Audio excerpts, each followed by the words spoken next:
Our Own Hell by E.S. Wynn. My name is 104, and I am a soldier, but I am also a mistake. The V11 series was a test batch, one of 12 product prototypes for Solomon Industries' Super Soldier program. Like 5 other batches, we were slated to be given female characteristics, each and every one of us cut from the same mold, all grown from the same vat-cultured tissue in the hopes that our genetic blueprint might yield the kind of soldier Solomon wanted, the perfect soldier, the perfect product. But there are always defects. The gene vat growth process is far from perfect. Each batch turns out at least one aberrant clone, one with physical deformities or with parts of the brain grossly atrophied. Some errors are more insidious.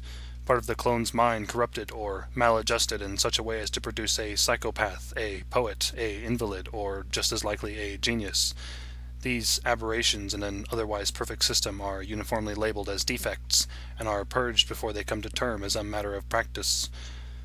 I am a defect. I was born male, but I was not purged.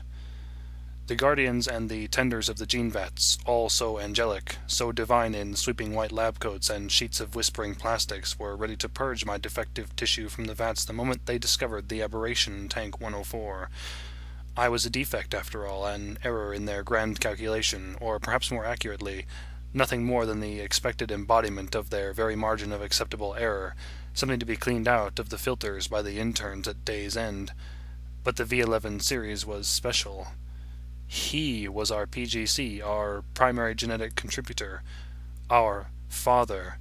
He was like a god to us, the lab technicians and researchers employed by his company like angels and divine spirits, all bowing unquestionably to his rule as they watched over us, nurtured us, grew us. He was Ted Solomon, CEO, and his word was law. While defects in all other 11 vats were purged immediately and without question, as was standard procedure, Solomon had asked to be informed of any defects that appeared in the V11 series vats, and for the researchers to defer the final decision of whether or not to purge the affected tanks to him directly. Nobody questioned his reasons, they merely complied, and God continued to fund them. And so it went, even when he decided to let the aberration in Tank 104 come to term. Perhaps it was merely the fact that I was male, a clone of himself, save for a few genetic adjustments that made me more physically efficient and useful. Or perhaps I was saved for some other, more sentimental, more human reason. I have never asked. One does not question the motives of God. In the end, I became the control for the group, the leader, the go-between, and the monitor. I was one of the V11 series units, a part of our vat-grown brethren, but I was also different, an outsider. I alone was closest to Father, for he had taken a liking to me during my developmental stages, or perhaps it merely seemed that way. Perhaps I was merely kept close, watched, and seen as the unpredictable aberration that acted far too predictably. While I was conditioned for a more sedentary leader role, my sisters, all 127 of them, received the most extensive physical training of the 12 groups in the Super Soldier program. At age 7, the live combat training sessions began. We lost 12 of our number in the first year. But the losses dropped off sharply after that. My sisters learned to be swift, deadly, to control their pain and ignore all but the most grievous injuries. At age 10, my sisters were given their first real mission against a smaller corporation, and they performed admirably. I led the assault, and we functioned united, like cogs in a giant and well-oiled machine. 3 more missions, and we became a nearly unstoppable juggernaut, 83 units strong. Until 79 began to manifest complex and deeply buried personality aberrations. As a leader of the V11 series units, I should have seen it coming. Perhaps the simple fact that I had been defective and yet had not been purged from the system had made me soft and sentimental.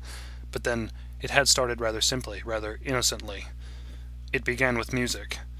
79 was the only V11 unit that would hum to herself. The tunes were nameless, basic, and meandering things, nothing solid or repeatable.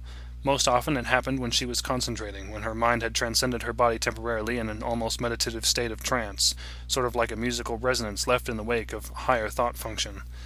But the symptoms progressed, and by the time I began to question my laxity in requesting her termination, the unthinkable had happened.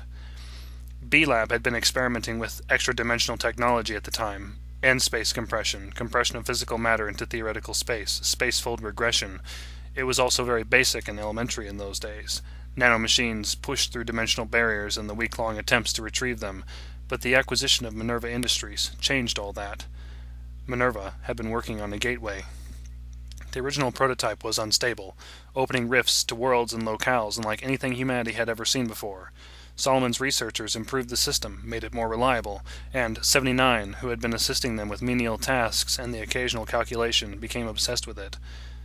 "Hell is real," she told me once. "I have seen it."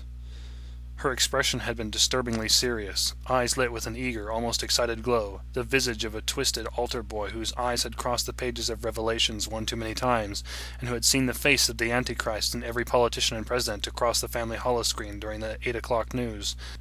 Except 79 didn't read, didn't have access to a holoscreen, had never been exposed to the media of the outside world, and above all, certainly wasn't religious. None of us were. The only God we needed was our father in office, Solomon. At the time I had tried to brush her comment off, but it bothered me and kept me from sleeping soundly that night.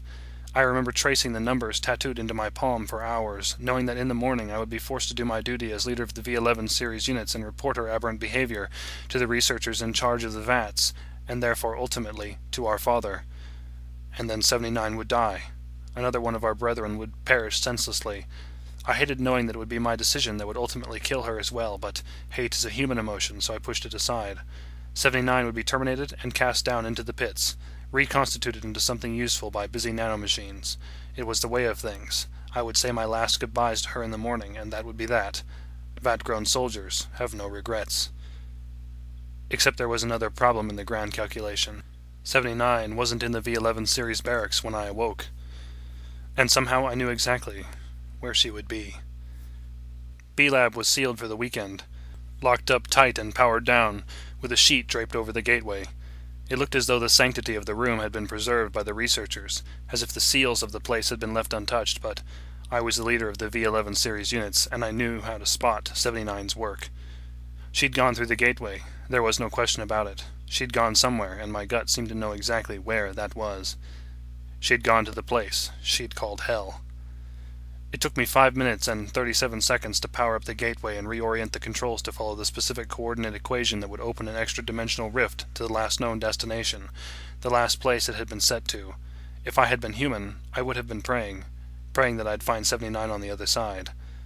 On the other side, in the place she'd called Hell. And it was Hell. 79! I called to her, stumbling through the scorching ash, the crimson mists lingering in the acrid air, blistering my skin, singeing my clothing, searing my already cracking throat. But it wasn't hot. There were no flames in this incarnation of hell.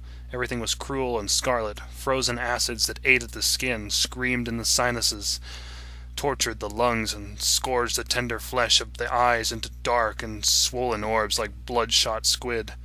And then the malignant haze parted, and I saw her. 79! I managed, choking on the unbreathable air. "What are you doing out here?" 104, she turned, coughed. "I wish to self-terminate." "Terminate?" I stepped toward her. "For what cause?" She smiled, and it was an alien thing, so soft and so compassionate, so unlike the bare approximations of human smiles that chanced to cross our faces on rare occasions. "Solomon has cut all funding to the Super Soldier Project, 104. The pause was deafening. She turned away again in the awkward moment of silence, letting her blind, bloated eyes drift to the smooth undersides of red and frozen clouds, skirting the atmosphere like massive Roman chariots. "One of the researchers in B-Lab informed me yesterday." I looked away. It was such an utterly human response, but I couldn't help it. I had to. I couldn't bear to watch my sister's back in the final few moments before my own eyes were likely to fail me. Every moment there was a torturous one, every blink agony. I felt it, even though the pain receptors in my brain had long since gone silent, all but numb to the sensation of my eyes melting steadily into the merciless air. "He's decided to move beyond vat-grown biologicals," 79 continued. "Cirrus has a new project, one that already surpasses us and likely the next several generations of vat-growns as well." I swallowed.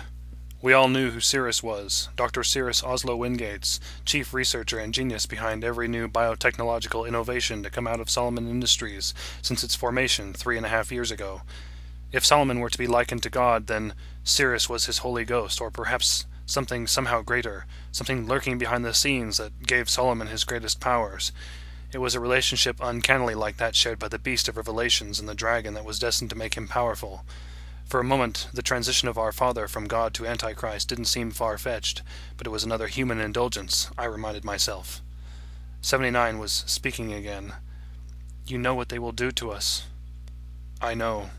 I didn't want to hear it, almost felt that if the fact was left unspoken it might somehow be forgotten by fate and not come to pass. It was a vain hope, and I knew it, but it seemed somehow necessary, another link in a chain of very human actions. "We will all likely be dissected and sold piece by piece, our organs and vital tissues repackaged and labeled as certified legal replacements grown from non-sentience," she continued as if I hadn't spoken. I might have closed my eyes. There was no light. Hell's air had finally taken my sight, and I gave in to the darkness. "Those not dissected will probably end up in the underground flesh markets. There is a market for vat-grown clones like us, people with a—" she struggled with the concept, "a taste for perfect children. And the luckiest of our number will be euthanized immediately and sent back to the vats for reprocessing into something more useful," I added quickly. It was so human, the way despair crept up on me and sunk its wicked talons into my heart, the way I let it grip me, move in on me, and paralyze me utterly. What was left to do? Lead a rebellion? Command V11 in a battle against corporate forces in an attempt to gain some illusion of freedom? The world beyond the walls of the complex where we had been grown and raised, the world that cowered beneath the sharp financial claws of Solomon Industries. It was not our world. It wouldn't have us, wouldn't accept us, except as slaves. For V11 there was no future, so I took the one option left to me and embraced it wholly, my heart hard with resolve. I reached out and clasped 79's hand. I squeezed it gently, and ever so gently she squeezed back. Because in the end we knew that it was better to stand side by side as siblings in our final moments, to let the acrid hazes of hell consume us and reduce us to dust that would lay among the alien ash for untold centuries, than to return to the tortured waiting hours and the hell that would soon be blossoming like a fresh spring rose for us back home, back on the other side of the sacred gateway. We watched each other in those final moments, watched each other with burning blind eyes and all-too-knowing hearts. I think I may have smiled. It didn't matter. My last thought was for him, for our father. "Father, forgive us," I managed, "for we die full knowing what we have done." "How human," 79 croaked.